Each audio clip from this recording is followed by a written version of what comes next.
Hello friends, मैं आपका mentor ए के सिंह और आज हम अपनी एनसीईआरटी की जो चैप्टर की श्रृंखला है उसे आगे बढ़ाएंगे। यानी कि हम कर रहे हैं केवीएस की तैयारी और जितने भी एनसीईआरटी में की उपयोगिता जहाँ जहाँ भी होती है उस हिसाब से हम तैयारी करें। तो आज का जो चैप्टर है एनसीईआरटी का ज्योग्राफी का क्लास 7th का लेसन नंबर 2 देखेंगे।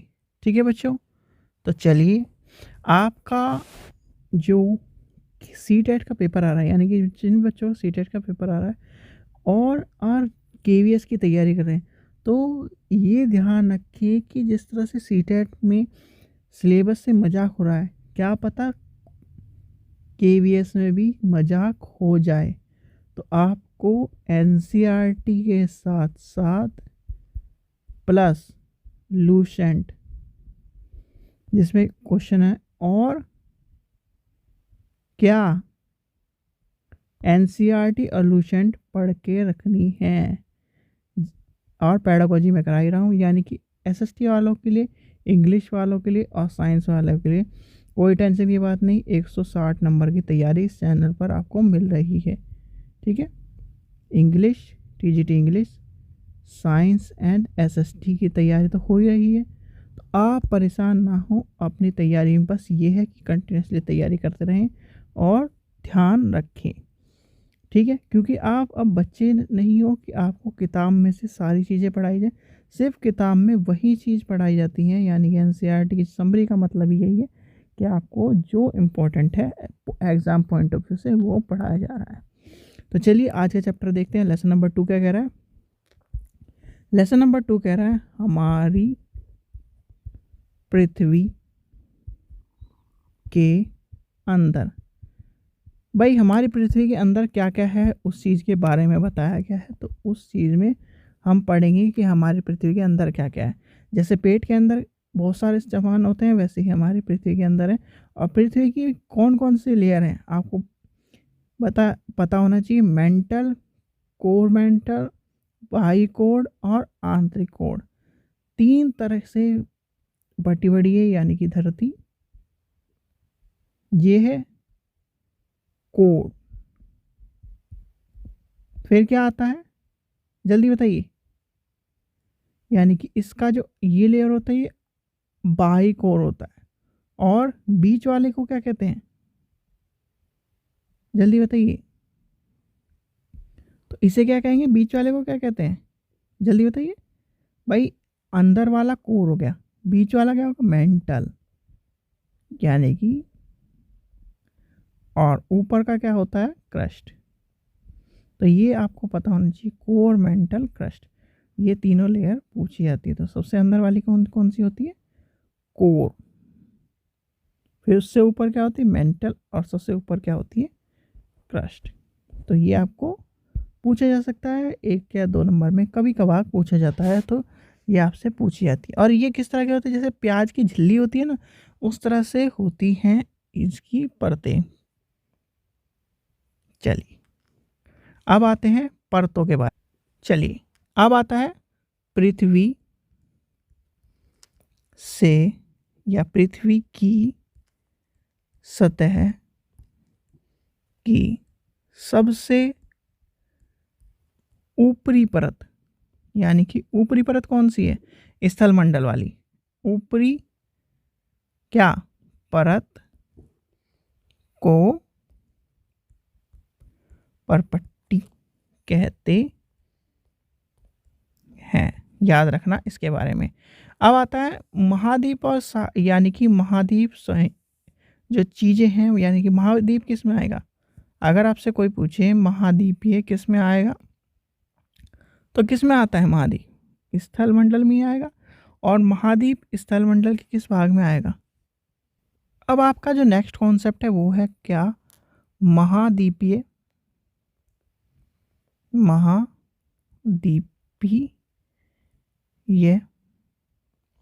सहित सहित क्या होता है में 35 किलोमीटर एवं समुद्री सतह से 5 किलोमीटर तक क्या होता है, सिलिका और एल्युमिनियम जैसे खनिज से बने होते हैं। यानी कि जो संहिता होती है वो मुख्य रूप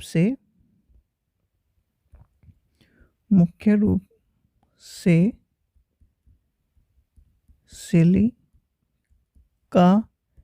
एवं एल्युमिनियम जैसे खनिजों से बनी है। तो ये चीज़ आपको पता होनी चाहिए। चलिए अब आगे चलते हैं, आगे जो चीज़ें इंपॉर्टेंट है उसे देखते हैं। पृथ्वी की सतह तक पहुंचने के लिए आपको सबको पता है कि भाई इतने 6000 किलोमीटर का खुदाई करी जाती है। वो सब चीज़ें हमें नहीं पढ़ना है क्योंकि ये हमारे सिलेबस में या फिर इस चीज़ में नहीं आता। एक आता है जीवाश्म। जीवाश्म क्या होते हैं? जीवाश्म आपसे पूछा जाता है कि जीवाश्म क्या होते हैं। जीवाश्म क्या होते हैं? शैलों की परतों में दबे मृत पौधे या पौधों एवं जंतुओं के अवशेषों को जीवाश्म कहते हैं। तो याद रखना कि पौधे और उसको जीवाश्म कहते हैं। ये आपसे पूछा जाता है कि जीवाश्म क्या होता है। फिर आता है शैल। क्या होती है शैल? पृथ्वी की परत पे अनेक प्रकार की शैल से बनती है। यानी कि पृथ्वी की परत आपको पता ही है अनेक प्रकार की परतों से शैल से बने। तो पृथ्वी की परतों को बनाने वाले खनिज पदार्थ को किसी प्राकृतिक पिंड को शैल कहा जाता है। आपको शैल का भी पता होना चाहिए। शैल जैसे जीवाश्म में पता चल गया आपको। शैल पृथ्वी के पर्तीय अनेक प्रकार से अनेक शैलों से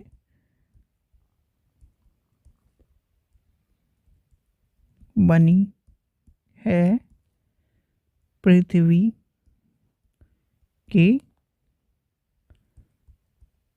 तो बनने वाले खनिज पदार्थ के किसी भी प्राकृतिक पिंड को शैल कहते हैं। तो ये समझ में आ गया। फिर आती है मुख्य शैल कितनी तरह की होती है। मुख्य शैल कितनी तरह की होती है ये क्वेश्चन भी पूछा जाता है। मुख्य शैल ले या शैल लिख लीजिए। 3 तरीके की होती है। 3 प्रकार की होती हैं। तो कौन कौन सी होती है? आग्नेय, ठीक है। फिर कौन सी आती है जल्दी बताइए? अवसादी,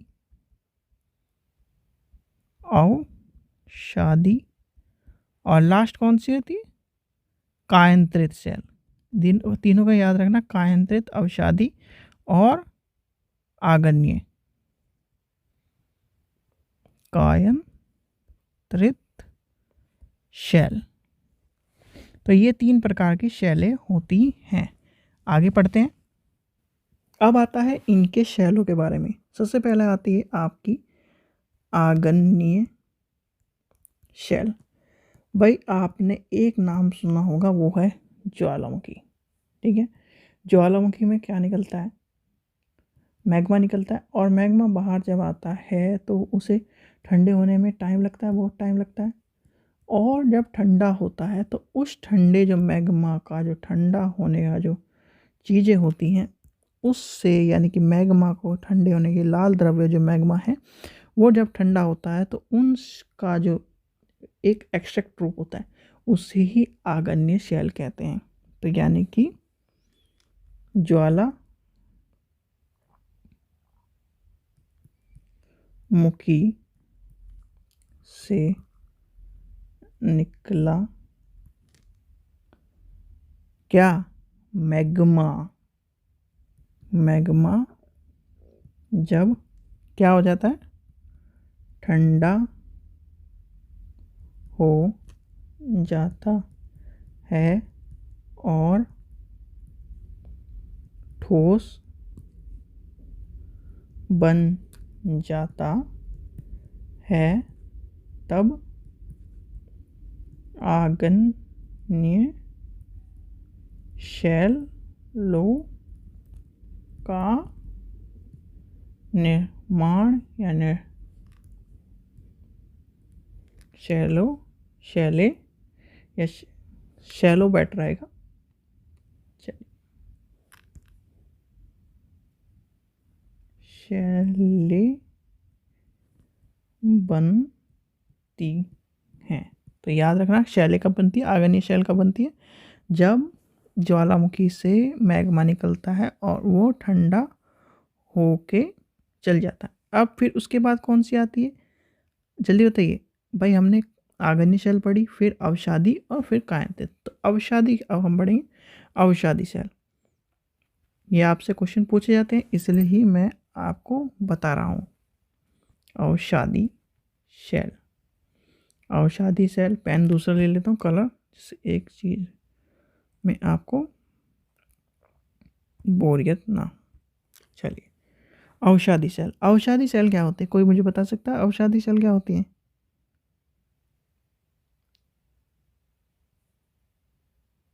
देखिए, अवसादी शैल का अब आता है अवसादी शैल। भाई आपने देखा होगा कि जब आप एक दूसरे पे पत्थर मारते हैं, यानी पत्थर पे पत्थर मारते हैं, तो उसका कहीं ना कहीं टूट के कण गिरता है। तो वैसे ही अवसादी शैल होती हैं। अवसादी शैल जो होती हैं, शैले या फिर शैल लुढ़ककर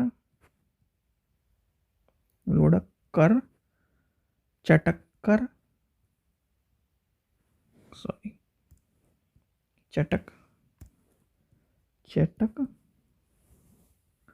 कर तथा एक दूसरे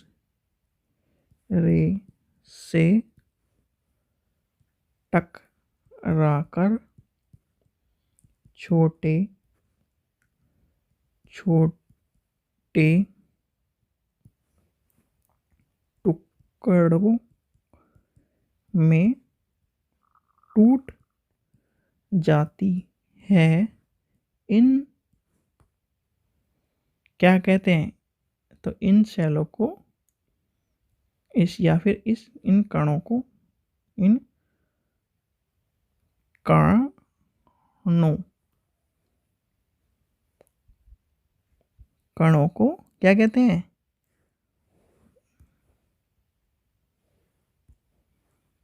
अवसादी शैल कहते हैं। और उदाहरण क्या होंगे इसके? उदाहरण बताइए, कोई उदाहरण जल्दी बताइए। कोई उदाहरण बता सकता है इसके? उदाहरण होंगे इसके रेत। भाई आप में रेत में इस तरह के रेत के दानों में छोटे छोटे दाने होते हैं। बालू बालू बालुआ बलुआ पत्थर या बालू, इन सब चीज़ों में अवसादी शैल होती है। अब लास्ट क्या बचा आपका? जल्दी बताइए, लास्ट क्या बचा? भाई हमने 3 कायांतरित शैल। चलिए, अब है कायांतरित शैल। कायांतरित शैल। कायांतरित शैल किस तरह की होती है? देखिए, आपने जो आपकी आग्नेय शैल है ना, आग्नेय, कलर शायद से दिख ना रहा हो, चलिए कलर ये ले लेते हैं। आग्नेय आग्नेय एवं शादी, क्षय, उच्च ताप एवं दबाव के कारण कायांतरित शैलों में परिवर्तित हो जाती हैं। तो ये आपने क्या पढ़ लिया, कायांतरित, ये तीनों आगन्य, अवसादी और कायांतरित, इन तीनों के बारे में आपसे पूछा जाता है। ठीक है, फिर आता है शैल चक्र। भाई ये आता है शैल चक्र। शैल चक्र क्या होता है, शैल चक्र इंपॉर्टेंट है, शैल चक्र को भी आप समझिए।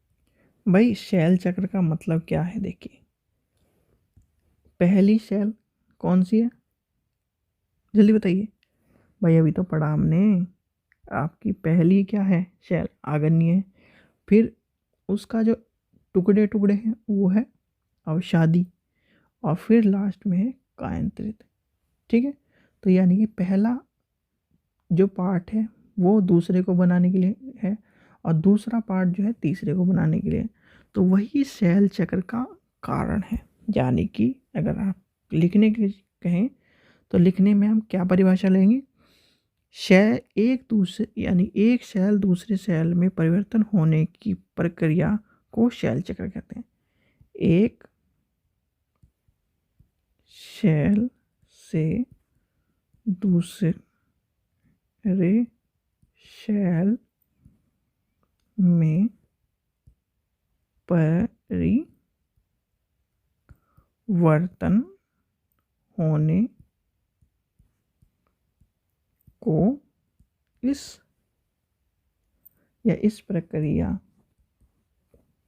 प्रक्रिया को शैल चक्र कहते हैं। तो ये है आपका चैप्टर, यानी कि इस चैप्टर में बस यही पढ़ना था हमें, शैल चक्र के बारे में और शैलों के बारे में। ठीक है, तो ये आपका काम जो यानी कि चैप्टर का जो इम्पोर्टेंट चीज़ थी वो आपको बता दी गई है। तो इसमें इम्पोर्टेंट क्या चीज़ थी, कोर, क्रस्ट, मेंटल। ठीक है, फिर आता है पृथ्वी की सतह के सबसे ऊपर को ये कहते हैं पर्टी कहते हैं, और महासागर, जीवाश्म, यानी कि जीवाश्म के बारे में पढ़ना था, जीवाश्म के ऊपर क्वेश्चन मिलता है। शैल कितने तरह के होते हैं, शैल के बारे में क्वेश्चन मिलता है। मुख्य शैल है 3 प्रकार के, आगन्य, अवसादी और कायांतरित शैल है। और फिर आगन्य शैल क्या होती है, अवसादी शैल क्या होती है, उदाहरण क्या है इसके, कायांतरित शैल क्या होती है, शैल चक्र क्या है। ये इंपॉर्टेंट है बस, और कुछ चैप्टर में इम्पोर्टेंट नहीं है। ठीक है, इन जिनसे क्वेश्चन आते हैं। चैप्टर पढ़ना चाहते हैं आप पढ़ सकते हैं, कोई इंपॉर्टेंट नहीं है। इंपॉर्टेंट है सिर्फ जो जो चीज़ें आपको बताई गई हैं वही चीज़ें इंपॉर्टेंट है, क्योंकि हमें पढ़ना है समरी के तौर पर, टाइम हमारे पास कम है।